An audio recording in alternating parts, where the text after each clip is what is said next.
Hi, I'd like to speak with you now about anxiety, and anxiety is part of behavioral health disorders. The first thing that I would like to say is that, as we all know, anxiety is a common issue that we all face, especially during these times of the pandemic. Anxiety is something that reflects feelings that we all have. So the first issue that I would say is that anxiety is basically normal. What I'd like to talk with you about now, though, is how anxiety can morph or turn into something that represents a behavioral health disorder.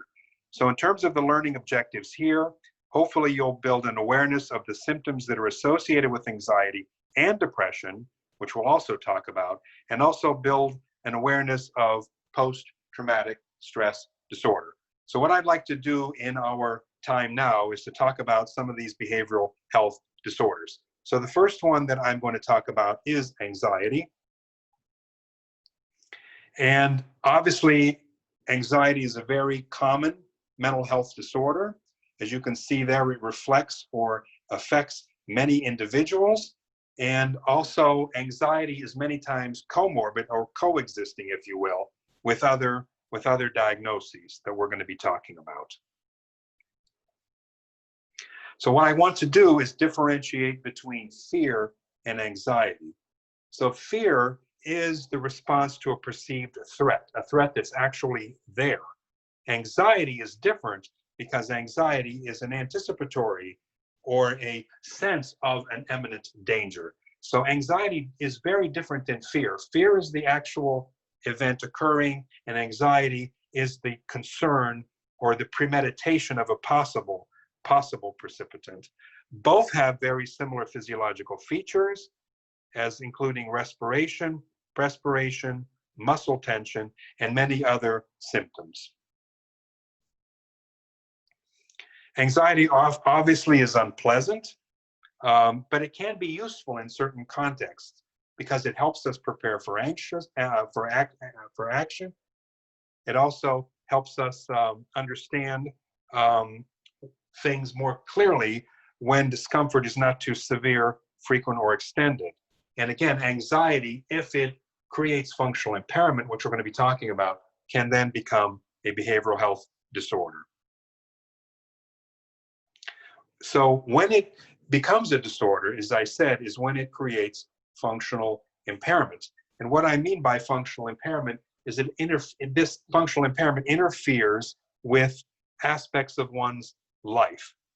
And as you can see from this slide, those spheres include cognition, which is thinking, emotions, which are feelings, and then finally a physiological component, which are how our body reacts to anxiety. So when you think about anxiety becoming a disorder, it becomes a disorder when it affects these three areas in ways that creates functional impairment.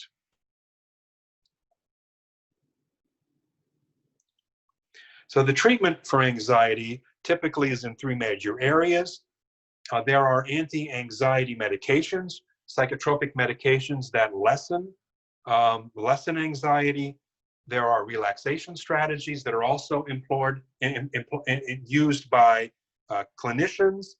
And there's also cognitive behavioral therapy, which also is an evidence-based practice that has high utility in dealing with anxiety that is disordered. The next area I want to speak about are disorders of mood, and I want to talk a little bit about depression. There are two key emotional issues around depression. There's unipolar depressions, which are what we typically think of as depression, dysphoria, sadness. And then there's mania, which are times when the client has a heightened sense of feelings, when they're very excitable, when they don't need to sleep, when they're in a state of hyperarousal. And we call this mania. So when you think about disorders of mood, they come in unipolar variations, and they come in bipolar variations where the mania is a component of that. So as it says here, depressive disorders, when there's only depression, it's unipolar. When it's bipolar, there is mania that's also a part and parcel of this cycle of this mood disorder. All right, let me talk a little bit about depression and what depression looks like. Um, Generally, depression is sadness or unhappiness. It's kind of a loose term because, quite frankly, we all have periods where we're sad. What makes depression depression is that it goes beyond the normal sadness that most of us feels. It becomes longer, it has a longer duration, it's more debilitating, and in many times it also includes suicidality. So when we think about clinical depression, it's severe and long lasting, and it causes distress that many times intensifies as time goes on. So this slide talks a little bit about how common depression is. Obviously, it affects a significant number of individuals. The lifetime prevalence of depression is about 19%, which is about 1 out of 5. And there are gender differences. It seems like females are typically twice as likely to experience depression. I feel sometimes that might not be completely accurate because I think men do get depressed. They just manifest the symptoms a little bit differently than the typical signs of sadness that you see in most cases of depression. And the good news is that the vast majority of people do recover from depression with treatment. That's a great thing. Unfortunately, though, if you've had a clinical depression on one time, you are likely to re-experience another period of depression as you move forward. So there are symptoms that are not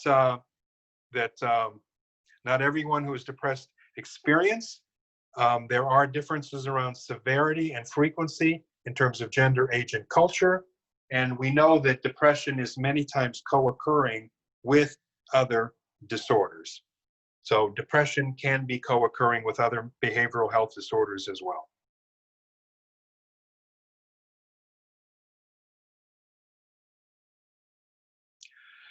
This slide talks about the criteria for depression, the signs and symptoms. These come pretty much from the Diagnostic and Statistical Manual of the American Psychiatric Association. You may have some familiarity with that, but that's what we call DSM-5. So as you look down here, you'll see that depression is much more than just sadness and or dysphoria. It includes some of these other symptoms that can be quite functionally impairing.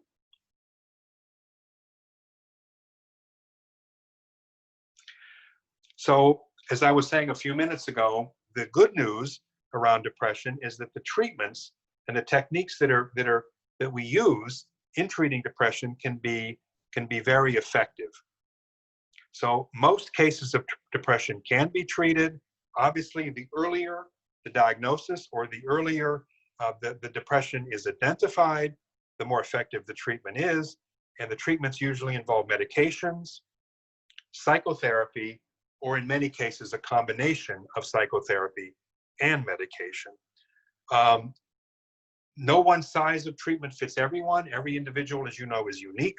So it's really incumbent on the clinician to be able to fine-tune the treatment around the medications and the psychotherapy. And sometimes that process takes time.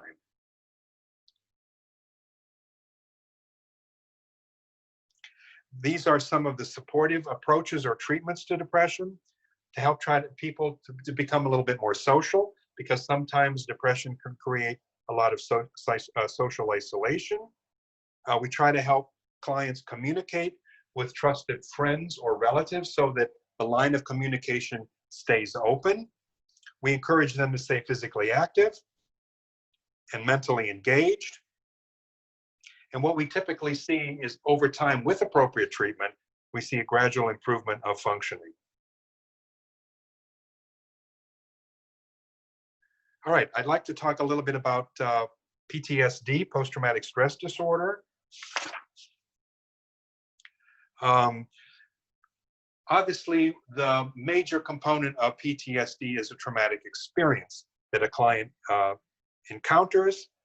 And what this typically does is creates a fight or flight response that in many cases is protective.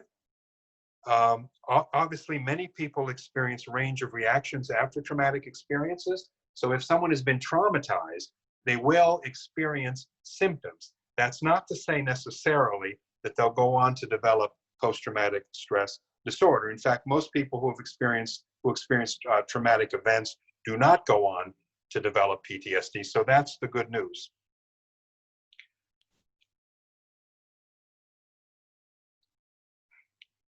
The range of symptoms that are associated with PTSD have to go on for at least a month. So this criteria comes from the DSM-5. Some of the symptoms that are associated with post-traumatic stress disorder are re-experiencing the symptoms in the form of flashbacks, dreams, frightening thoughts and triggers. Also, there are avoidance symptoms, like avoiding the thoughts, feelings, places, and objects that are related to the traumatic event. Another symptom is arousal and reactivity. And finally, there are cognitive and mood symptoms that are associated with PTSD as well. The symptoms, as I was saying a second ago, have to go on for 30 days for the client to meet the diagnostic criteria. They usually begin early, within 3 months of the exposure to the traumatic event. And then some people recover within that 6-month period. And then the diagnosis then either is mitigated or they don't meet the full criteria.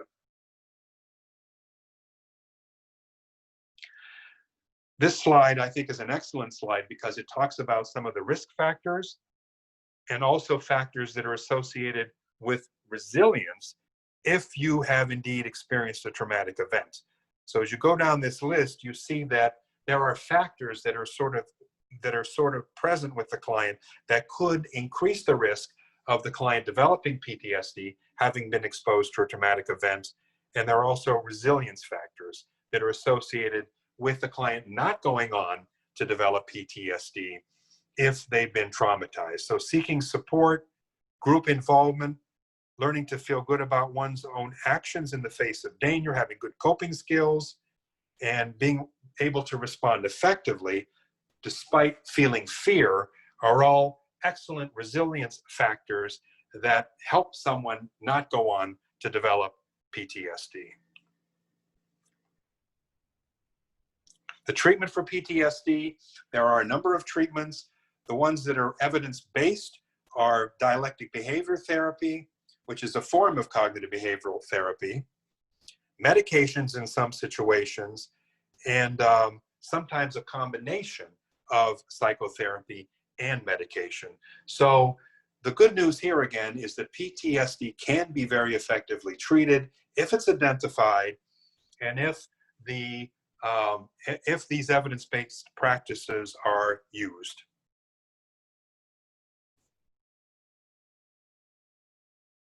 Okay. And again, there's no one size fits all. That it's up to the clinician to be able to fine tune and match the appropriate treatment for the client's symptoms, because everybody experiences trauma somewhat differently. So, based on our discussion, you've learned a little bit about anxiety, what it looks like, how it's treated. You've learned something about depression, what it looks like in terms of signs and symptoms, and you've also had exposure or learned something about post-traumatic stress disorder, what it looks like, and what are the appropriate treatments for it.